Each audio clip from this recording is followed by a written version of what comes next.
Radio Espace Guinée. Chaque soir, les experts de la société civile, artistes ou chefs d'entreprise se retrouvent pour défendre leurs convictions sur 3 sujets d'actualité. Éditorialistes, experts, influenceurs, artistes, chefs d'entreprise, l'occasion d'entendre ces personnalités s'exprimer sur des thèmes divers et même hors de leur domaine d'expertise. Sur Espace, c'est Les Informés. Tierno Madjouba, Félix Tamba Milimuno, Théophile Fassamano, Alphonse Mara. Merci de nous suivre sur Espace TV. On va introduire notre second invité. Il s'agit de M. Abraham Camara. Bonsoir et bonne arrivée, M. Camara. Bonsoir, merci pour votre invitation. C'est un plaisir de vous recevoir ce soir. Vous êtes consultant en entrepreneuriat, vous êtes directeur général de CDM Group, c'est ça? Oui. Un cabinet. Un cabinet d'expertise et de consulting qui s'est progressivement transformé en groupe. Bien. Alors, c'est vrai que vous ne viviez pas en Guinée, vous étiez dans un pays européen, notamment la Suisse. Vous avez décidé de rentrer en Guinée pour travailler, aider le peuple de Guinée. Dites-nous, on s'intéresse à l'entrepreneuriat qui est aujourd'hui un facteur qui est très important pour lutter contre le chômage en Guinée. Est-ce qu'on peut dire qu'aujourd'hui l'entrepreneuriat peut être une alternative payante pour lutter contre le chômage en Guinée? Oui, dans un autre sens. Avant de commencer, je dirais peut-être bonjour à vos téléspectateurs. C'est la première fois de passer à votre émission. Et je dirais vous avez fait aussi preuve d'entrepreneuriat parce que vous avez innové en mettant en place une émission de ce type. Bravo pour ça. Je voulais aussi faire un petit coucou à mes équipes dans l'entreprise qui me regardent actuellement et tous les amis qui me reconnaissent dans cette émission-là. Je suis entièrement d'accord avec vous que l'entrepreneuriat est la solution de tout. Vous savez, quand on se déplace, qu'on va en Europe, on est en mode étude ou en mode observation. Il y a des gens qui ont eu le temps d'étudier, qui sont revenus, d'autres ont étudié, ils ont travaillé, ils ont compris comment le système fonctionne. Je peux vous rassurer que c'est l'entrepreneuriat qui a développé l'Europe. Je vais essayer de vous expliquer un peu le concept de l'entrepreneuriat parce que c'est un terme, je peux dire, qui est résumé en fait à la création d'entreprises ici. On devient entrepreneur quand on a créé une entreprise. Donc l'entrepreneuriat, c'est l'action d'entreprendre. Il faut le comprendre dans le sens le plus simple. Entreprendre, c'est fédérer les compétences. C'est d'abord fédérer les compétences et aligner les compétences sur les activités pour justement permettre en fait d'atteindre un objectif. Et c'est là où le sens de l'entrepreneuriat s'affiche directement. L'objectif, c'est quoi? Est-ce que c'est de répondre aux problèmes de société? Est-ce que c'est de répondre à un projet de réalisation de soi? Donc, si le chômage est un problème de société, l'entrepreneuriat est capable de résoudre ce problème-là pour le peuple de Guinée. Voilà un peu dans sa définition la plus simple possible. Bien. Quand on s'inspire un peu de la réalité de nos mamans en Guinée, quand on sait ces femmes qui sortent à 5 heures à Matoto, d'autres qui sont dans les communes rurales et autres, ne pouvons-nous pas dire qu'il y a plus d'entrepreneurs en Guinée qu'à l'étranger? Bien sûr, il y a plus d'entrepreneurs en Guinée qu'à l'étranger. Mais la qualité de l'entrepreneuriat repose sur ce que l'entrepreneuriat apporte à l'État. L'entrepreneuriat en Europe permet de résoudre les problèmes de société. Je vous donne un exemple concret. Nos mamans, ce qu'elle fait ici, c'est de l'entrepreneuriat. Une fois dans la voiture, j'étais avec mon fils. Il a vu une dame venir avec des cacahuètes. Elle était en train de vendre des cacahuètes. Je dis, mais ce qu'elle fait là? Je dis, elle entreprend. L'entrepreneuriat ne veut pas dire tout simplement vous avez une voiture ou vous avez un magasin, vous avez des milliards. C'est l'action, en fait, que vous faites pour arriver à un résultat. Donc, nos mamans, bien sûr, on a beaucoup d'entrepreneurs. Mais comment ces entrepreneurs sont encadrés? Et si cela permet à l'État de le développer, ça devient un projet. Donc, pour moi, je vous donne un exemple. On parle du chômage aujourd'hui. Le chômage est un gros problème en Afrique. Et pas seulement en Guinée. Je vous donne l'exemple de Richemont. Donc, une marque de luxe qui fabrique des montres, qui fait un chiffre d'affaires de plus de 24 milliards et qui a 100 000 employés. OK? Qui est, je dirais, sur la même ligne que la fonction publique. Un autre exemple, Nestlé. Nestlé est un grand groupe au niveau international qui emploie 300 000 personnes de par le monde. C'est une entreprise, ce n'est pas de l'État. Et quand on le compare un peu à l'administration canadienne, on a 300 000 personnes qui travaillent dans l'administration canadienne. Et cela veut dire que l'entrepreneuriat est capable en fait de résoudre le problème de chômage. Il faut que cela soit un sujet de l'État et que ça soit accompagné par les acteurs de la vie économique. On en viendra. Bien. Alors, revenons sur le cas guinéen. Vous êtes en Guinée, nous sommes en Guinée, nous émettons en Guinée sur l'espace civil. Quels sont les secteurs aujourd'hui propices à l'entrepreneuriat en Guinée? Si l'entrepreneuriat est orienté pour résoudre le problème de société, on les connaît tous aujourd'hui. On essaie de les résoudre depuis longtemps. La nourriture, par exemple, l'alimentation. C'est un projet qu'on doit mettre en place visant à encourager l'agrobusiness en Guinée. Le secteur n'est pas encouragé. Tout le monde parle de l'agrobusiness, mais le secteur n'est pas encouragé. Et c'est là où on repose en fait l'économie sur ces acteurs. Les ménages, les entreprises, les banques et l'État, qui doit être un régulateur de la situation. Aujourd'hui, en Guinée, les ménages sont déconnectés des entreprises. Quand on crée une entreprise, en fait, on veut aller chercher le travail dans une entreprise. On est dans un ménage, on a même peur à la limite d'aller dans l'entreprise. Les entreprises ont peur d'aller vers les banques pour avoir pour les financements. Et moi, personnellement, je trouve qu'il doit y avoir une coordination entre les acteurs de la vie économique. Et c'est ce qui manque ici. Donc, le ménage, la nourriture est un problème. L'éducation, on permet à tout le monde de créer des écoles, c'est bien. Mais c'est un problème qui doit être résolu, en fait, par l'entrepreneuriat. L'État n'est pas capable de résoudre tous ces problèmes-là. L'État, c'est de l'administration. L'administration exécute les tâches. Et l'entrepreneur innove et il avance. Voilà exactement. Monsieur Abraham Kamara, il est consultant en entrepreneuriat à la régie Kadi, Mamoudou Kondé, Sokra, Poutina, ici à la radio, Abdul Khadr Dramé. On va marquer une pause de temps pour nos obligations commerciales. On revient juste après dans cette émission Les Informés avec monsieur Abraham Kamara. Radio Espace Guinée. Chaque soir, les experts de la société civile, artistes ou chefs d'entreprise se retrouvent pour défendre leurs convictions sur 3 sujets d'actualité. Éditorialistes, experts, influenceurs, artistes, chefs d'entreprise, l'occasion d'entendre ces personnalités s'exprimer sur des thèmes divers et même hors de leur domaine d'expertise. Sur Espace, c'est Les Informés. Tierno Madjouba, Félix Tamba Milimono, Théophile Fassamano, Alphonse Mara. Merci de nous suivre du côté de Pita, à la gare routière de Dongoltouma. Vous êtes dans cette émission, Les Informés sur Espace TV et Radio Espace Guinée. Nous sommes avec notre invité, M. Abraham Kamara, consultant en entrepreneuriat, directeur général de CDM Group SA. C'est un cabinet d'expertise. L'entrepreneuriat, l'autre alternative payante pour lutter contre le chômage en Guinée. Dans un pays comme la Guinée, quels peuvent être les secteurs clés propices à l'entrepreneuriat? Autant de questions que l'on se pose. Quelle opportunité pour le monde des affaires pendant cette transition? Nous sommes toujours avec notre invité, M. Abraham Kamara, consultant en entrepreneuriat. Alors, tout à l'heure, vous disiez, M. Kamara, il faut encourager l'agrobusiness. Mais ces derniers temps, nous avons observé en Guinée ici des gens qui ne sont pas encouragés. Ceux qui avaient des entreprises, ceux qui avaient des plantations, souvent sont victimes d'incendies et la justice ne fait pas son travail. Est-ce qu'on peut bien propulser l'entrepreneuriat s'il n'y a pas une sécurité à la base? Alors, c'est un point important à souligner. L'entrepreneuriat se repose, comme je le disais avant, sur ses acteurs. L'État en fait partie. L'État doit jouer un rôle important pour la stabilisation des affaires. Si l'État ne joue pas un rôle important pour la stabilisation des affaires, ce ne serait pas une bonne chose pour le business. Moi, je trouve que la justice, la sécurité et tout ce qui gravite autour de l'État et même les institutions financières doivent être encouragés par l'État. L'État a un grand rôle à jouer. Si l'entrepreneur ne marche pas dans un pays, c'est qu'on a un problème au niveau de l'État. Bien, oui. Félix, Théophile. Allez-y, Théophile. Tu auras la parole tout à l'heure.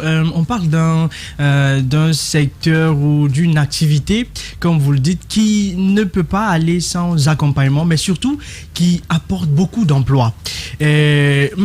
Pour tous qui sont en train de nous regarder, qui ne savent pas comment s'y prendre, parce que je pense que l'un des problèmes majeurs, c'est le fait que, comme on parlait des femmes tout à l'heure, elles sont dans un secteur et ne savent même pas qu'il y a des avantages, qu'il y a des lieux où il faut partir, où on peut vous aider, où on peut vous accompagner. Il y a ce problème de communication et ce problème de connaissance. Pour tous qui sont en train, par exemple, de nous regarder, qui sont en train de faire du commerce ou autre, et qui veulent entreprendre et qui veulent aller au-delà du formel, comment s'y prendre? Comment faire pour pouvoir réussir dans ce domaine? Et surtout, les procédures, les étapes à suivre, comment faire, vers qui se tourner? Bien. Une excellente question. Parce qu'on ne suit pas forcément les procédures ici quand on veut créer une entreprise. Quand on veut créer une entreprise, il y a une démarche à suivre. La première démarche, c'est de savoir pourquoi vous voulez créer l'entreprise. Qu'est-ce qui vous motive?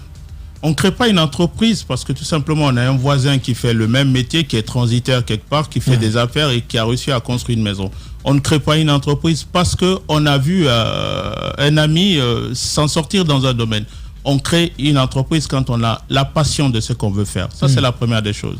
Après, derrière, il y a des démarches techniques. La première démarche, c'est de savoir faire une proposition de valeur. Parce que quand vous créez une entreprise, ce sont les autres qui vont acheter votre produit. Donc, il faut savoir créer son produit et mettre en valeur le produit pour que monsieur X puisse l'acheter. Si vous commencez à faire comme tout le monde, personne ne viendra chez vous. Aujourd'hui, vous vendez du riz à 5 mètres de votre voisin, vous vendez le même riz, il n'y a pas de stratégie derrière, vous aurez des problèmes pour vous en sortir ensemble. Donc la première démarche, c'est la proposition de valeur. Deuxième démarche, il faut mettre en place en fait un plan stratégique. Un plan stratégique, un accompagnement. Un accompagnement pour vous permettre en fait de faire une analyse. Vous avez parlé de lieux. Où faire l'agro-business, où s'installer. Donc, tout ça, ce sont des étapes qu'il faut mettre en. Il faut éviter de se réveiller le matin, aller à la pipe, créer une entreprise et demain dire qu'on a une entreprise. Non, il faut apprendre à mettre en place une démarche de connaissance de son environnement. Il y a des outils pour ça. Une démarche de connaissance de l'environnement concurrentiel. Bien. Oui, Félix. Excusez-moi, Félix. Avant que je parlais plus, être très bref, direct, je parlais plus des lieux au niveau étatique, les facilités que l'État offre et pour des gens qui, à l'instant, sont en train de suivre. Vers qui s'adresser? Je parlais justement de ça pour un entrepreneur bleu. Il y a un ministère qui s'occupe en fait, le ministère de l'Industrie et des PME, qui doit être un partenaire clé d'ailleurs. Je pense que ça serait le cas dans la transition. J'espère bien, parce que c'est un partenaire clé de l'entrepreneuriat. Et tout est résumé aujourd'hui au budget, à l'économie. Mais moi, je pense que c'est le ministère de l'Industrie et surtout des PME qui doit résoudre tout ce problème-là. Félix. Voilà. En parlant d'entrepreneuriat, il faut forcément parler de financement. Oui. D'argent. Alors, vous avez parlé tout à l'heure des grosses entreprises qui se trouvent en Europe, peut-être, qui ont forcément commencé petit. Mais dans un contexte africain, beaucoup plus guinéen encore, comment faut-il faire ou quels sont les procédés par lesquels il faut passer pour obtenir un financement par rapport à une entreprise ou par rapport à une idée qu'on veut réaliser en termes d'entrepreneuriat? D'abord, la première des choses à faire, il faut qu'on arrête de penser que la banque nous donne de l'argent. La banque nous prête de l'argent. Il faut connaître que la banque est un partenaire clé de l'entrepreneuriat. C'est un acteur de la vie économique. Elle est là pour nous accompagner. Très souvent, on va vers la banque la tête baissée. Il faut être sûr de son business. Vous faites une proposition de valeur. Vous allez créer de l'emploi.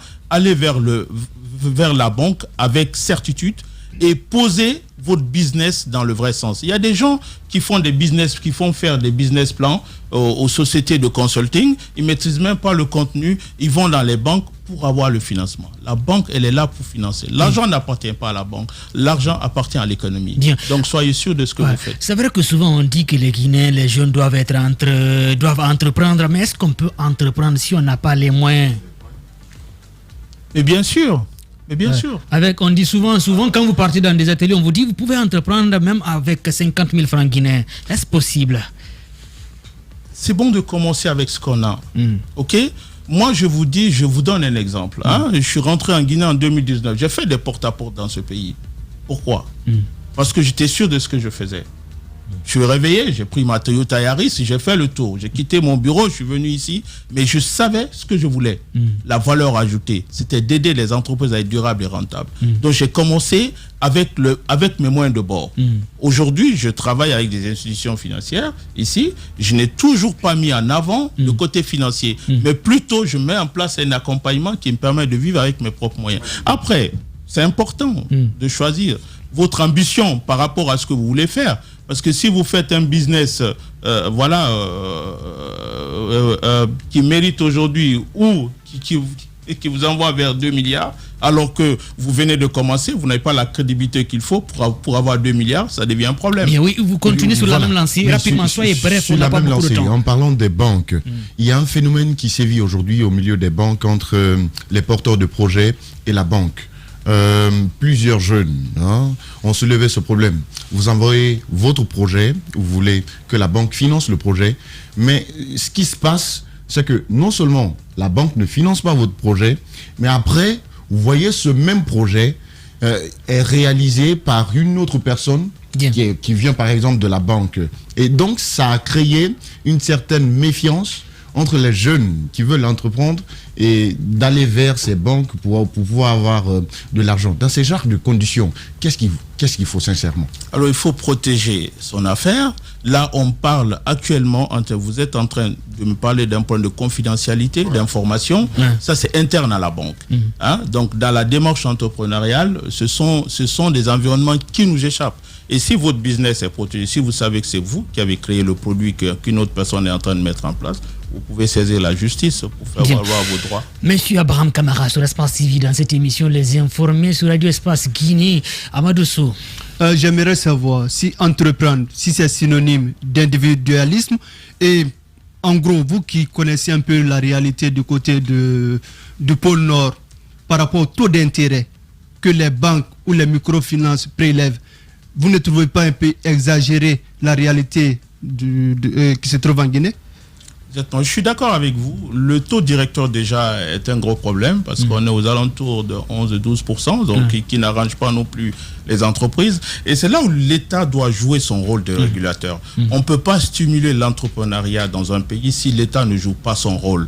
Donc voilà, c'est ça un peu le problème. Bon. Oui, Alphonse. L'autre malheur de la question de l'entrepreneuriat, parce que depuis un certain nombre de temps, les gens font la promotion de l'entrepreneuriat, mais personne ne parle du revers de la médaille. C'est quoi le revers de la médaille? À quoi doivent s'attendre ceux qui se lancent dedans? Parce qu'il y en a qui plaquent tout pour se lancer, après ils se cassent la figure. À quoi doivent s'attendre ceux qui se lancent en entrepreneuriat? D'abord, être entrepreneur, c'est un gros sacrifice. Les gens ne voient pas. Des fois, la nuit, je tourne. En fait, j'analyse beaucoup de choses que je dois faire le lendemain. Être entrepreneur, c'est se réveiller pour ses employés. Donc, c'est pas non plus un dossier facile. Je vous garantis que c'est beaucoup de sacrifices de soi-même. Beaucoup de sacrifices. Si vous êtes en couple ou en famille, les enfants le verront. Le papa est toujours en train de travailler. C'est pas facile d'être entrepreneur. Donc, on n'a pas tout le lendemain. C'est vrai qu'il y a beaucoup de questions à poser ce soir. On va être très bref et avec des réponses courtes. Abdoulaye Chiplo Diallo. Oui, déjà tout à l'heure dans votre intervention, vous avez parlé du rôle central que l'État doit jouer. Vous, par exemple, vous avez quitté l'Europe, vous êtes venu. Comment vous avez trouvé l'environnement par rapport à l'entrepreneuriat? Est-ce que c'était facile? Quelles sont les difficultés que vous avez rencontrées directement, parlant de vous-même? Mais les premières difficultés, ce sont les difficultés d'intégration. Parce que là, l'intégration est vraiment un problème. Quand on rentre de l'Europe, on nous voit comme une nouvelle personne. Difficile d'avoir des clients. Difficile d'être en contact avec une banque parce qu'on a l'impression que la personne qui vient n'est pas encore assez stable dans le pays et puis il va partir du jour au lendemain.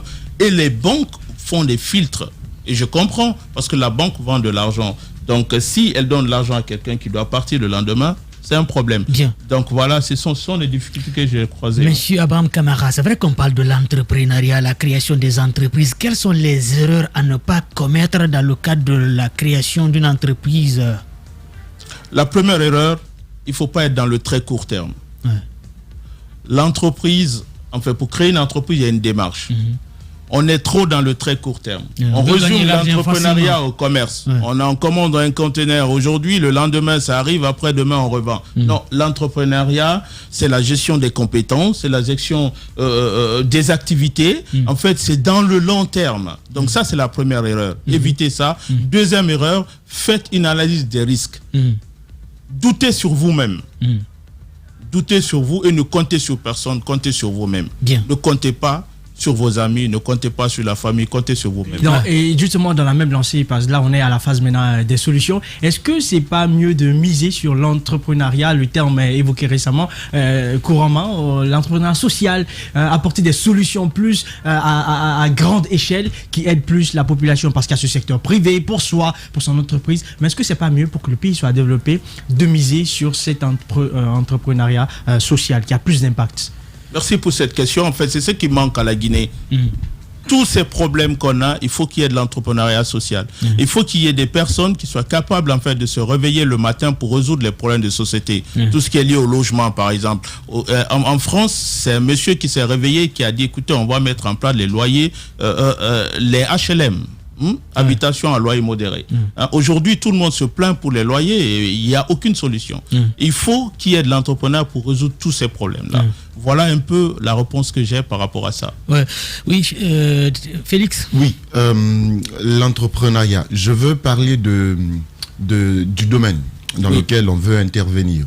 Est-ce que selon vous, il faut intervenir parce que il faut intervenir, c'est l'entrepreneuriat, ou il faut intervenir dans un domaine qu'on maîtrise beaucoup mieux? Parce que, en fait, ce qui ressort, vous pouvez intervenir, vous pouvez investir, par exemple, dans un domaine où vous ne maîtrisez pas. Prenez, par exemple, l'hôtellerie, vous investissez dans ce domaine, mais par ailleurs, vous ne maîtrisez pas totalement ce domaine. Bien. Est-ce qu'il faut intervenir parce que c'est ton domaine, ou est-ce qu'il faut intervenir parce qu'on a dit l'entrepreneuriat, il faut financer? Bien. Intervenir parce que c'est votre domaine, c'est un atout. Ça vous permet de comprendre. Vous pouvez intervenir aussi, si ce n'est pas votre domaine, pour aider d'autres personnes en fait à trouver de l'emploi. C'est-à-dire il faut trouver des compétences, des vraies compétences, les mettre à la bonne place pour que l'entreprise fonctionne. Donc voilà un peu, on peut investir dans ce qu'on aime. Et on peut investir aussi dans notre domaine.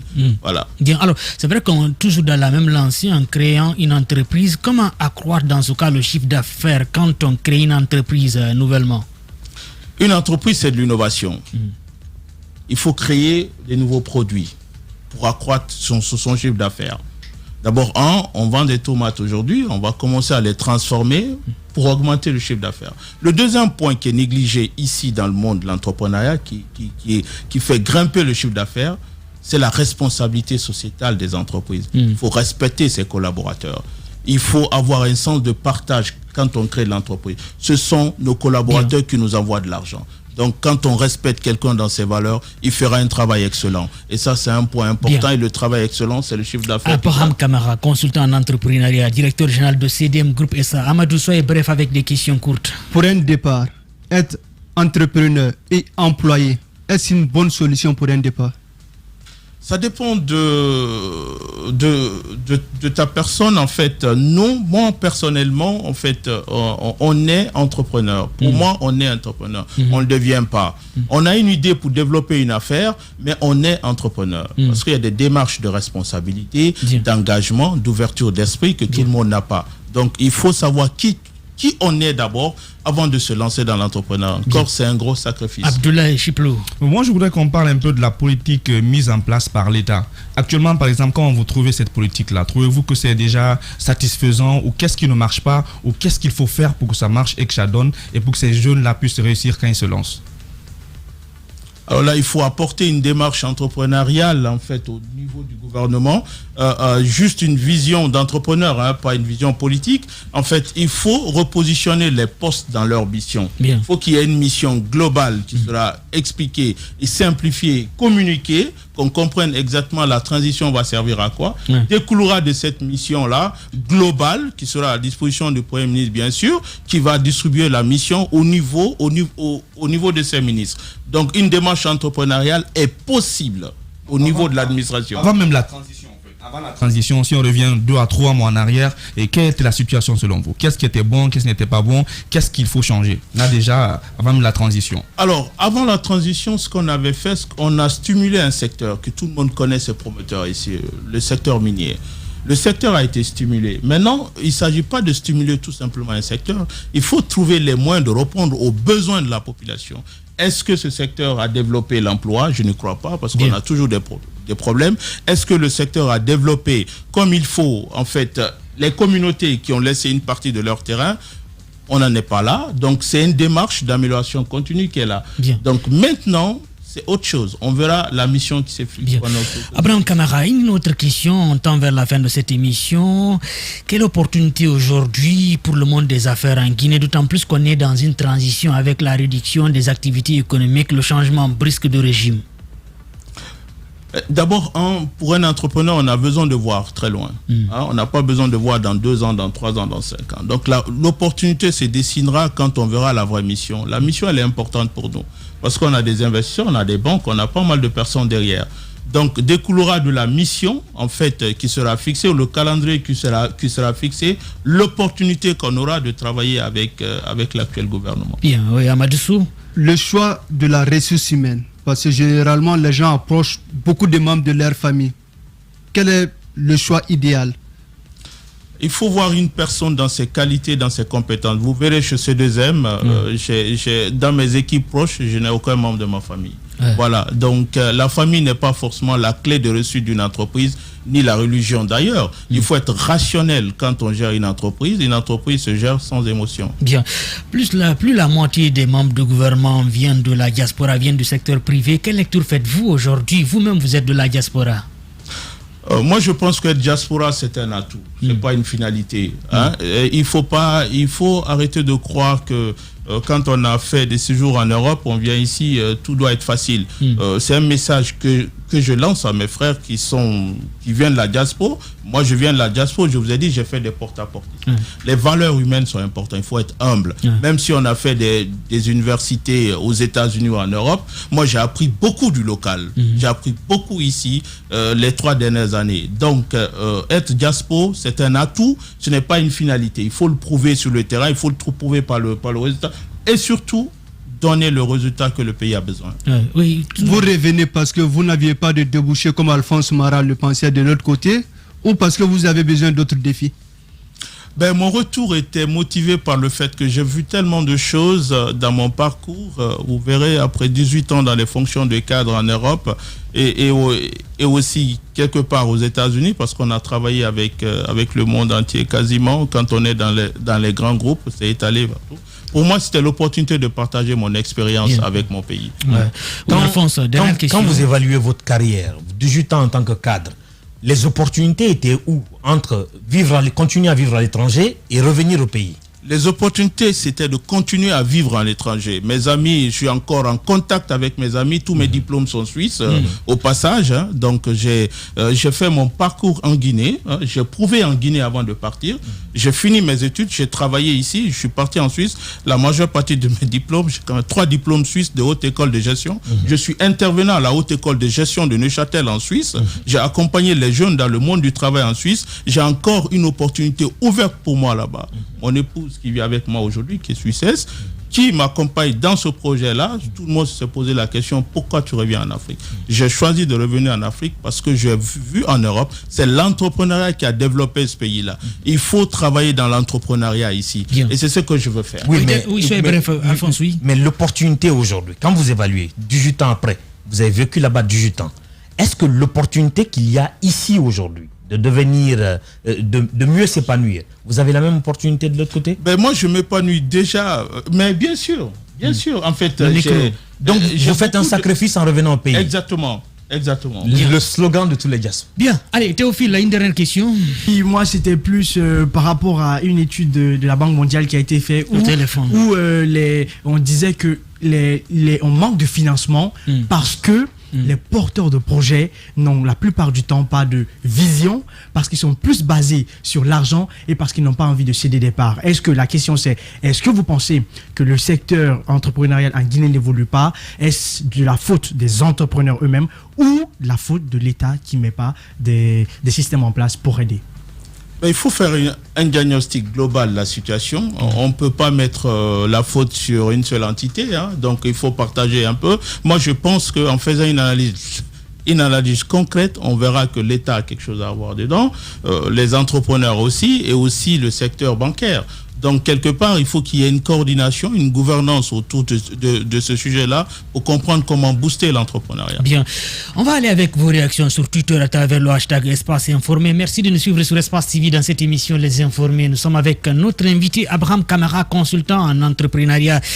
Vous avez beaucoup de questions à lui poser ce soir. À Taoulaye Mobanting, nous invitons le PMP à Vogui de faire comprendre à M. Béa Diallo, s'il n'a pas le temps de servir la nation, d'aller en Belgique, là où il était. Il y a des milliers de Guinéens qui pourront occuper ce poste de responsabilité. Une autre réaction de Ela Sawababari. Bonsoir, nous ne voulons plus un président ou un ministre voyageur comme Alpha Condé par le passé. Si Béa ne peut pas assumer son poste, il n'a qu'à démissionner. C'est aussi simple que ça. Tidiane Botegui, Béa nous a prouvé qu'il n'est pas totalement libre maintenant à la gente de voir. Une autre réaction sur Twitter à Abdoulaye Ali Ouaria. Bonsoir toute l'équipe. Il ne faudrait pas que Béa se mette à voyager avec l'argent du peuple comme faisait l'ancien président. S'il ne peut pas qu'il rende sa démission, il y a plusieurs cas cadres locaux chevronneux qui peuvent remplacer, je pense, à Sega et autres espaces informés. On enchaîne avec une autre réaction. Saïdou Yaouki, bonsoir à Madiou, à toute l'équipe. Nos établissements scolaires sont la plupart vétustes. Je vous demande de jeter un coup d'œil au lycée 28 septembre de Kindia. C'est de la merde totale. Quand l'État est absent, ça donne ça. Mohamed Esba, bonsoir à toute l'équipe du jour. Dites à Bia Diallo, s'ils ne peuvent pas tenir le poste que les Guinéens lui ont confié, il n'a qu'à rendre sa démission.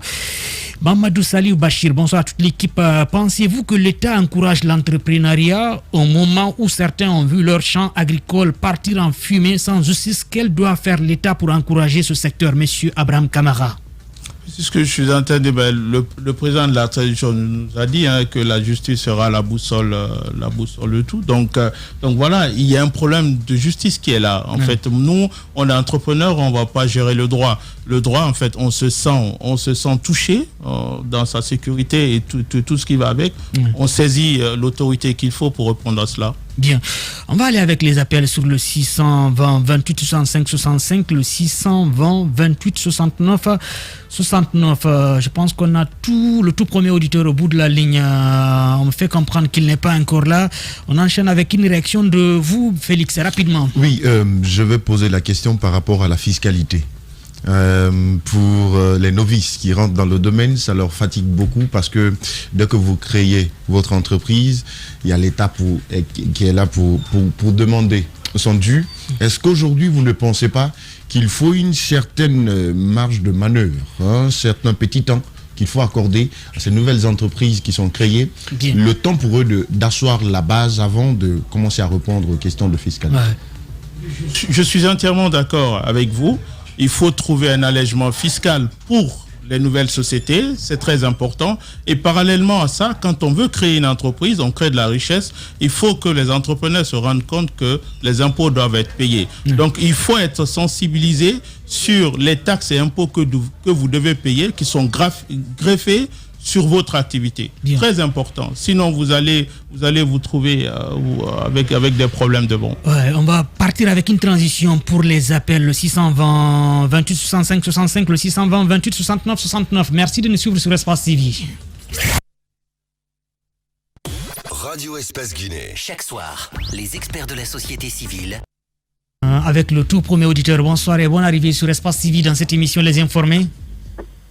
Il est 16h27 à Dongoltouma, même heure dans mon village natal à Mamou Niagara. Bonne arrivée. Bonsoir à toute l'équipe de l'Informé. C'est Mohamed Julde Diallo, je vous appelle depuis au grand marché de Madina. Le poumon économique de Conakry, on vous écoute. Merci, M. Tcherno. Moi, je vais vous dire simplement le problème de l'école en Guinée ici, c'est pas seulement à Sigiri, c'est partout à Guinée. Moi, je vais interpeller le nouveau ministre de l'Éducation. Devait voir comment en train de fonctionner l'éducation guinéenne. Parce que c'est moi à Niagara, c'est nous, la population guinéenne, qui contribue pour payer l'enseignant qui est en train d'enseigner dans notre localité. Moi, je pense que le gouvernement, ils sont là pour nous aider. Mais même pour avoir un enseignant d'école publique, c'est difficile. C'est nous, la population, qui est en train de contribuer chaque année pour payer l'enseignant. Moi, je pense qu'il doit avoir le copie là. Par rapport à Sega Diallo, moi, je vais interpeller Sega. Non, il n'est pas à l'ordre du jour ici. Merci beaucoup, Julde. Il n'est pas à l'ordre du jour. Voilà. Béa Diallo, plutôt. Vous voulez parler de Béa Diallo, voilà, il va falloir faire beaucoup attention. Merci beaucoup tout de même, Julde.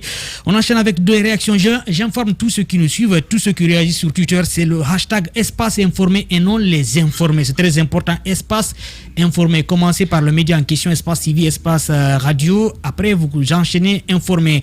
Bonsoir, Madiou, à toute l'équipe. Béa devrait dire qu'il n'était pas disponible pour essayer de travailler en Guinée avant sa nomination, car la Guinée n'est pas développée jusqu'à ce qu'on envisage le télétravail. Donc, nous demandons d'être francs avec le peuple de Guinée. Barry Abdoulaye Fougoumba de Morovia, Ousmane Le Noble, bonsoir toute l'équipe des informés. Aujourd'hui, vous avez évoqué un sujet qui est général sur toute l'étendue du territoire de Guinée. À Yomou, le ministre sur ce domaine doit revoir ce cas. Les écoles se dégradent, la formation des différents élèves. élèves. Ousmane Lenoble, Abdourahim, le problème des tables-bancs ou d'infrastructures dans nos établissements publics est un cas général. Ce n'est pas seulement à Sigiri, c'est dans toute l'étendue du territoire national.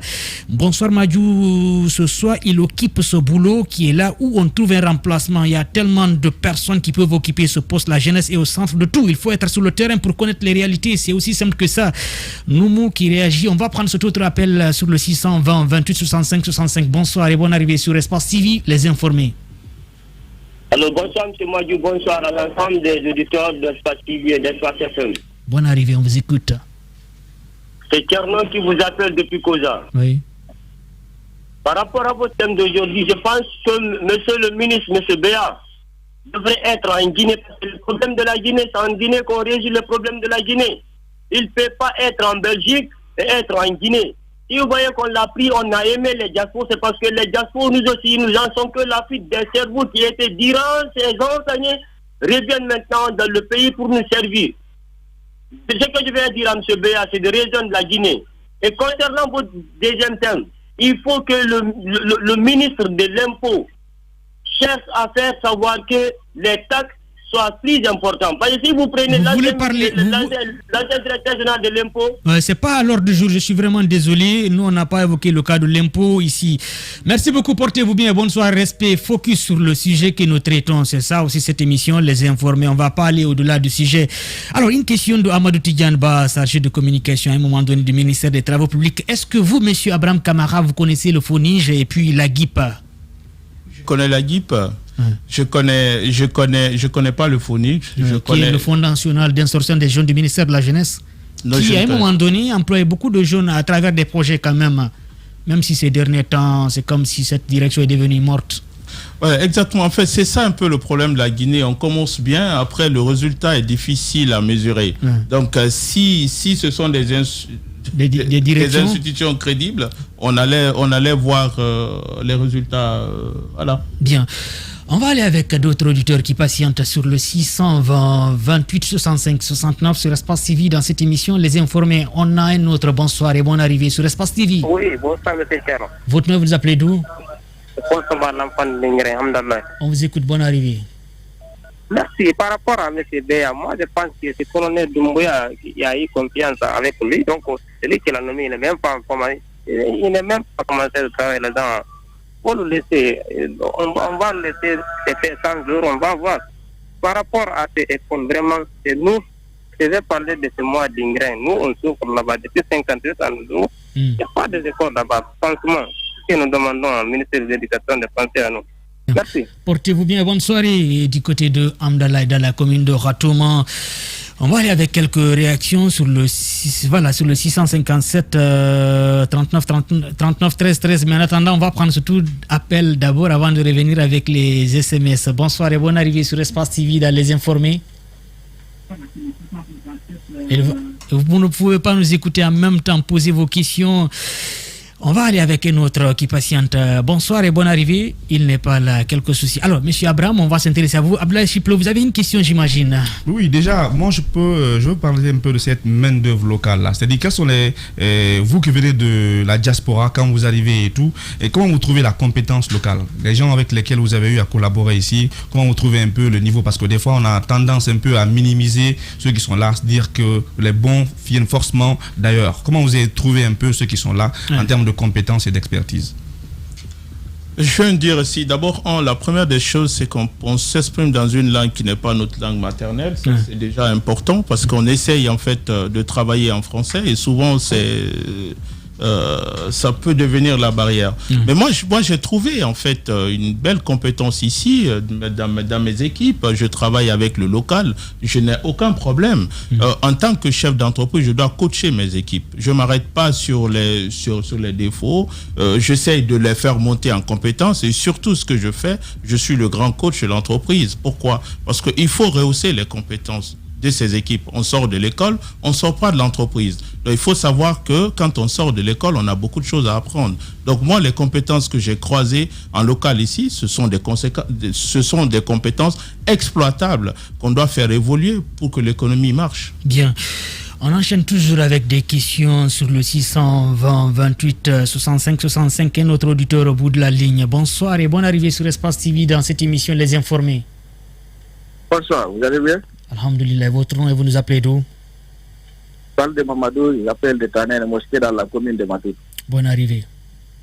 En fait, c'est par rapport à la proposition de M. Béa. Moi, je pense, je ne vois pas d'obstacle à ça pour le moment, dans la mesure où, quand on est ministre, on a déjà un programme qui s'étale presque pour une année. Donc, en attendant de voir ce qu'il est capable ou ce qu'il doit faire pendant cette année, on ne doit pas lui juger en tant que, par exemple, un voyageur ou ceci, cela. On attend d'avoir le soumet à des activités, voir 6 mois après, l'analyser pour voir est-ce que réellement ces voyages-là ont empêché de réaliser ces activités ou pas. Mais précisément comme ça, là, si les gens se mettent à dire, ah, un voyageur, il va faire ce que alpha, ceci, cela, c'est tout déguisé. Donc, c'est un ministre, et le gouvernement est là, il est dans son département ministériel, il est avec des responsables, il y a des cadres, il y a des secrétaires généraux, il y a beaucoup d'autres personnes. Et il ne vient pas avec, c'est-à-dire des activités personnelles, il trouve déjà des activités en place. On sait ce que le sport a besoin aujourd'hui, on sait ce que la jeunesse a besoin aujourd'hui. Donc, on va attendre 5 ou 6 mois après, ou bien une année, évaluer ce qu'il a fait. Donc, dire que parce qu'il a dit que lui, il va faire ici 3 semaines, aller faire là-bas 1 semaine, cela va entacher toutes ces activités, je vois ça un peu gauche. Bien, merci beaucoup. Il est déjà parti, cet auditeur qui patientait. On va aller avec vos messages sur le 657 39 13 13. Bonsoir les informés. Souvent, je me demande si ce gouvernement déchu était normal ou c'était juste un mépris vis-à-vis du peuple de Guinée. Sinon, comment comprendre qu'avec toutes ces richesses, nous continuons toujours à végéter? Concernant M. Béa, qu'il démissionne s'il ne peut pas servir à plein temps. Diallo DBA depuis Afia qui réagit. Une autre réaction sur le 657 39 13 13. Bonsoir l'équipe des informés. L'équipe du... Je ne comprends pas le message. On va continuer avec une autre réaction. Bonsoir, l'écoute est favorable ici à Kouliadi, lycée Bamban, dans Kindia avec le club des informés. Mamadou Billo, le fondateur. Déjà, je vous informe qu'on a le tout premier club des informés du côté de Kindia. Merci beaucoup, cet invité il est quelqu'un de confiance, Abraham Souma. Lui, c'est Ibou Souma qui réagit. Ça aurait été mieux que si vous posez des questions. La section mine, ça, c'est pas à l'ordre du jour. On va enchaîner avec un autre appel avant de continuer avec nos invités. Je pense qu'on a le tout dernier auditeur avant de clôturer. Je pense qu'on a les spots à 18h40. Bon, la minute orange arrive pendant qu'il est 16h passé de 37 minutes à Conakry. Merci beaucoup, monsieur Abraham. C'est un plaisir de vous recevoir ce soir. Merci à tout le monde, merci à toute l'équipe et merci à vos téléspectateurs. Bien, Amadou, oui. Si vous me permettez, pensez-vous qu'un ministre qui s'absente 1 semaine dans un pays, ça peut jouer, étant de la diaspora, ça peut jouer sur son programme? Tous les mois. À préciser que c'est tous les mois. Moi, je me réveille tous les jours pour diriger une entreprise de 35 personnes. Je ne me vois pas diriger cette entreprise dans 1 semaine en dehors de la Guinée. Merci beaucoup. Donc, pour moi, je ne comprends pas les motivations. Je ne sais pas qu'est-ce qui l'a motivé cela. Pour moi, je suis incapable de le faire. Bien. Donc, je ne commande pas pourquoi, mais moi, je ne saurais pas le faire. Peut-être une dernière question. Votre entreprise s'occupe de quoi? C'est vrai que c'est un cabinet, mais au-delà de l'entrepreneuriat, j'imagine qu'il y a le tourisme, le transport, la logistique. Alors, l'entrepreneuriat est la clé de tout. En fait, on est là, on a pour mission d'apporter de l'innovation pour asseoir les entreprises dans la durabilité et la rentabilité. C'est ce que je disais avant, à la question, pour répondre à la question de votre confrère. Je ne suis pas venu ici pour chercher de l'emploi dans l'administration publique. Je ne suis pas venu ici pour chercher de l'emploi dans le privé. Bien. Aider les entreprises à être durables et rentables, c'est quelque chose pour laquelle je me réveille tous les jours. Et aujourd'hui, on essaie de le faire. Donc, on a une mission de rentabilité et de durabilité des entreprises. C'est ça notre cœur de métier. Les entités qu'on a créées à l'intérieur, ce sont des entités qu'on a créées pour permettre à la jeunesse de trouver du travail. Tout le monde n'est pas expert en compta, en finance et en fiscalité. Donc, l'agent de voyage, le pôle mine et environnement, le pôle transport, ce sont des pôles qui sont gérés par des Guinéens issus du local et qui exercent leur activité au sein de ce deuxième groupe. Où est-ce qu'on peut vous retrouver rapidement en 30 Nous sommes à la Kamayenne, juste à côté de la clinique Ambroise. Merci beaucoup, monsieur Abraham Kamara. Merci. Merci à toutes et à tous. On se donne rendez-vous demain dans cette émission, Les Informés. Merci à ceux qui sont à la régie, Poutine et toute son équipe ici, Abdelkader Dramé, de l'autre côté, Amadou Sow, Théophile Fassamano, Félix Milimono, Abdoulaye Chiplo Diallo et Alphonse Mara. Ici, Tierno Madjou de Teba. Bonsoir à tous ceux qui nous suivent du côté de Bouré, c'est dans Sigiri. Au revoir. Portez-vous bien et bonne soirée sur Espace TV. Radio Espace Guinée. Chaque soir, les experts de la société civile, artistes ou chefs d'entreprise se retrouvent pour défendre leurs convictions sur 3 sujets d'actualité. Éditorialistes, experts, influenceurs, artistes, chefs d'entreprise, l'occasion d'entendre ces personnalités s'exprimer sur des thèmes divers et même hors de leur domaine d'expertise. Sur Espace, c'est Les Informés. Tierno Madjouba, Félix Tamba Milimono, Théophile Fassamano, Alphonse Mara.